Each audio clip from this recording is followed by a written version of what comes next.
বাবারা বাবারা, কোন মানুষ যদি রাসূলুল্লাহর একটা কেশ মুবারক, চুল মুবারক নিয়েও যদি ইনকার করে, বাবার আমার, ওই মানুষটা কিন্তু সন্দেহ করলে কাফের হয়ে যাবে।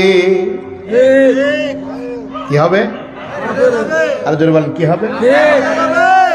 বাবারা, নওজওয়ান তরুণেরা, ইমামে আজম আবু হানিফা হুজুর রহমাতুল্লাহ আলাইহি, হুজুরের ছাত্র ইমাম ইউসুফ রহমাতুল্লাহ আলাইহি হাদিস শরীফ পড়াতে ছিলেন। ইমাম ইউসুফ রহমাতুল্লাহ আলাইহি হুজুর আমার হাদিস শরীফ পড়াতে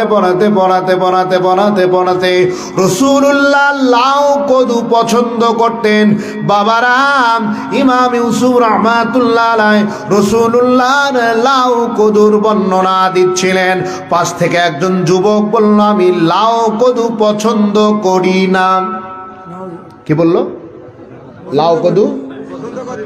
সাথে সাথে ইমাম ইউসুফ রহমাতুল্লাহ আলাইহি বললেন, এই যুবকটাকে হত্যা করা ফরজ।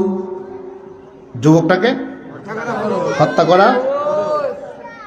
যুবক কি বলেছে? আল্লাহ মানা চলবে না, নবী মানা চলবে না, কলেমা মানা চলবে না, কোরআন মানা চলবে না, শুধু এতটুকু বলেছে যে লাউ কদু আমি পছন্দ করি না। ইমাম ইউসুফ রহমতুল্লাহ আলাইহি বলেছেন রাসূলুল্লাহ লাউ কদু পছন্দ করতেন। যুবক শুনে বলল, লাউ কদু আমি পছন্দ করি। আর ইমাম ইউসুফ বলছেন, হুজুর রহমতুল্লাহ আলাইহি বলছেন যুবকটাকে হত্যা করা ফরজ। সাথে সাথে যুবক ভয় পেয়ে গেলেন যে আমি কি বলে ফেললাম, আর হুজুর আমার উপরে হত্যার ফতোয়া দিয়ে দিল। তখন ছেলেটা তওবা করলেন। হুজুর এবার বললেন, বাবা, আল্লাহ রসুল যেটাকে হা বলেছেন সেটাকে হা বলতে হবে, আল্লাহ রসুল যেটাকে না বলেছেন সেটা না বলতে হবে। রাসূলুল্লাহ লাউ কদু পছন্দ করেছেন, তোমার এখানে রাইট নেই। আমি অপছন্দ করি এটা বললে সে আর মুসলমান থাকে না। সে আর মুসলমান জোরে মুসলমান। এ বাবা, হুজুরের প্রেম কেমন জিনিস, হুজুরের মোহাব্বত কেমন জিনিস, আমি নাম বললে বলতে পারবো, কিন্তু নাম বলবো না, আপনারা অনেকে বুঝবেন না। এজন্য এতটুকু থিওরি নিয়ে নেন, যার মুখ থেকে আপনি বক্তব্য শোনেন, আই হ্যাভ নো অবজেকশন, আমার কোনো অবজেকশন নাই, সবার ওয়াজ শুনবেন, কিন্তু সবার মতো করে রাসূলুল্লাহর ব্যাখ্যা নেওয়া যাবে, নিতে হবে রাসূলুল্লাহর সাহাবাদের মতো ব্যাখ্যা। কেমন? রাসূলুল্লাহ প্রশ্ন করেছেন, বাবা এটা কি? সাহাবায়ে কেরাম যদি জানতেন বলতেন, সাহাবায়ে কেরাম যদি জানতেন না, জানা ছিল না, তখন কি বলতেন? সঠিক সঠিক।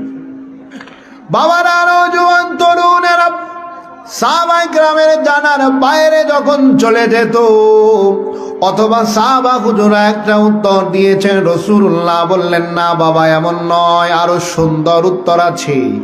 সাথে সাথে সাহাবায়ে কেরাম হুজুর করেরা বলতেন, রূহে ফিদাকা আবি ওয়া উম্মি ইয়া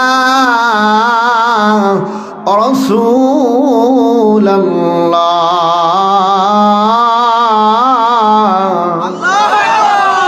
বাবার আমার, সাহাবায়ে কেরামে হুজুরদের আদব ছিল, ইয়া রাসূলুল্লাহ, ইয়া হাবিবাল্লাহ, আমার পিতা মাতা আপনার কদমে কুরবান, আমার পিতা মাতা আপনার কদমে কুরবান, আমার পিতা মাতা আপনার কদমে কুরবান, ইয়া রাসূলুল্লাহ, ইয়া হাবিবাল্লাহ। এই বিষয়টা আল্লাহ এবং তার নবী ভালো জানে। এটা হলো সাহাবায়ে কেরামদের আদব। আল্লাহ এবং তার রাসূল ভালো জানেন, এটা বলার পরে বলতেন, হুজুর রূহে ফিদাকা আবি ওয়া উম্মি, হুজুর আপনার কদমে আমার পিতামাতাকে কুরবান করে দিলাম। এটা ছিল আদব। আদব জোরে বলুন। আর আজ ডাইরেক্ট বলে দিচ্ছি আমরা কি কথা বলছি। কেউ বলছে কালেমা লা ইলাহা ইল্লাল্লাহ, কথা বুঝছেন না? রাসূলুল্লাহর মা বাবা মুশরিক। এরপর আসছেন আমলের ব্যাপার, তারাবির নামাজ 20 রাকাত, 9 নয়, এটা সহি নয়, সহি হলো 8 রাকাত। এরকম তো কাটিং পেলার কিছু বেরোইছে না। আচ্ছা, আপনার চুল কাটেন কাকে দিয়ে? এখন এই নাপিত মৌলবী বেরোইছে। নাপিতের কাজ হলো খাটো করা। আচ্ছা, নাপিতের কাছে যাবেন, এক নাপিতের কাছে চুল কাটবেন, আর এক নাপিতকে বলবেন, এ বাবা আমার চুল তো কেটে দিয়েছি, একটু বড় করে দাও, পারবে? কাটবে আর ছাড়বে। এ বাবা 20 রাকাতে সেজদা কয়টা হয়? আর 8 রাকাতে কয়টা হয়? 16টা। আল্লাহকে বেশি সিজদা দিতে মনে চায় না কম দিতে মনে চায়? জোরে বলেন। তাহলে আমার মতো যদি সব্যনাশ মার্কা একটা মুফতি সাহেব এসে ফতোয়া দেয়, তাহলে সাধারণ মানুষকে ওই হুজুরই তো ভালো, কম পড়তে আমরা কষ্ট করে পড়বো কে? কথা বলছেন না? নামাজ পড়ে মোনাজাত নাই শুনে কিছু মানুষ খুব খুশি, আল্লাহ মোনাজাত লাগে না, কত শুনে হাত তুলতে ইচ্ছে করে না। ছোট্ট একটা কথা বলি, আচ্ছা বলুন তো, আমি যে ফতোয়া দিলাম না নামাজি মোনাজাত আর কোনো মোনাজাত নেই, আচ্ছা মেনে নিলাম ফতোয়া মোনাজাত নেই, আচ্ছা হাতটা তুলি কার কাছে?